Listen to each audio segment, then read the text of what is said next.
Building a startup with a remote team isn't easy. We do need regular catch-up with the team, but there is also the time difference, everyone has its own schedule, and sometimes we do travel. So to help you better organize and follow your team's work, in today's episode, I'm going to share the technique that I've been using for years with lots of remote team startups.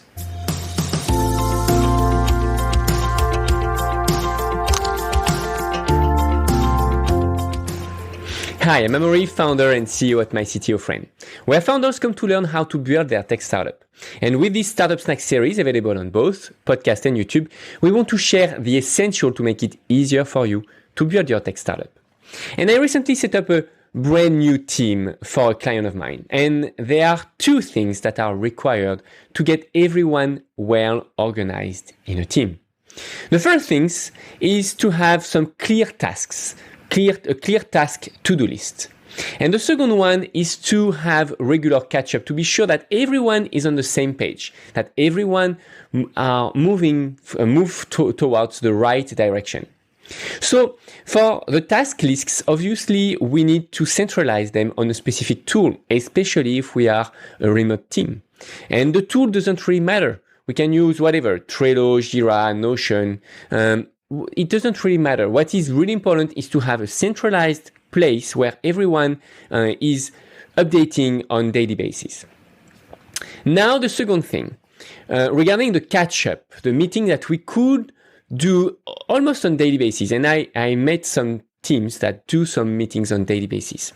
I do believe that in a team, we absolutely need daily interactions. But it's not necessarily meetings. So a lot of teams meet on the morning. They do the stand-up meeting. The stand-up meeting is usually on the morning. It's 5 minutes, 10 minutes long. It's 2 minutes each. And we just do a debriefing. Other teams does a 24/7 virtual room. Usually they have maybe some screen or sometimes iPads that are on 24/7 with the entire team so that we can have a casual conversation with each other and we can just mute or turn off the speaker whenever we want to work on or if we have a specific meeting. This is basically to create the open space effect, virtually of course. Now let's get into my favorite technique, the video debriefing. So I'm not talking about video conference. I am talking about recording a video plus a screen recording of what we've done and what we are up to. And I'm really meaning everyone in the team should record this type of video. So for that, we can use tools like Loom, Vidyard, Screencastify, Screenomatic. I really invite you to follow to use that tools and to follow the same format as we do in Agile Scrum methodology, answering the question in that way. What we've done yesterday, so we can show our screen, we record our screen in fact, and we show to people what we've done. What were my difficulties? And in some way, if anyone in the team can help me, that's more than welcome. And what we plan to get done by the end of the day. That's basically the 3 questions that we do answer in Agile Scrum. And the rule that I recommend is to really get that debriefing video done either every evening or before 9 a.m. on the morning to help each individual to stay really focused on their goals, to commit in front of the entire team to meet those goals on daily basis, and also to share with transparency all their difficulties. Because obviously everyone at some point will have difficulties one day or another. And we might sometime miss our deadline or have some difficulties that comes in our way.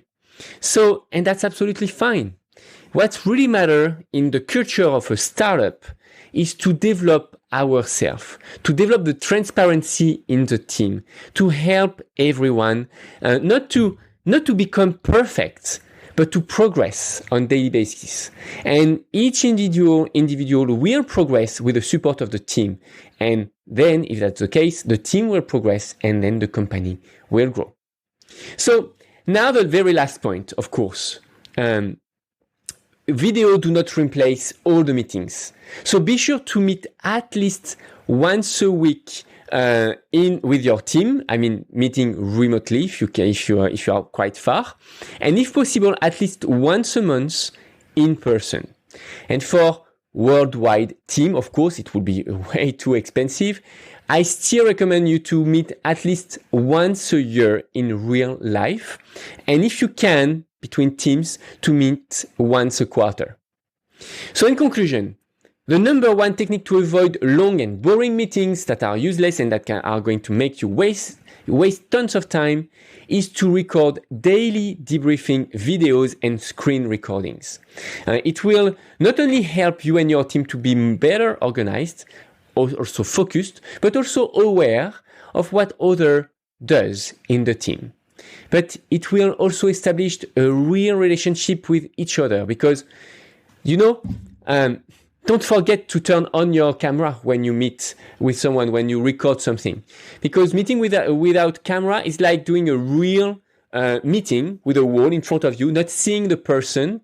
And that's not what we do. Because a lot of communication passes through expression, the movements that we do with our arms, etc., with our body. And that's also why video is, I think, the best tool we have to work remotely, even in a asynchronous way, I would say. Now, if you enjoy learning with us and want to see more, just consider subscribing. Help us spread the word by hitting the like button or by sharing with your entrepreneur friends. And if you have any question or want to suggest a topic, comment down below, or you can also check out our website to check our program. Bye.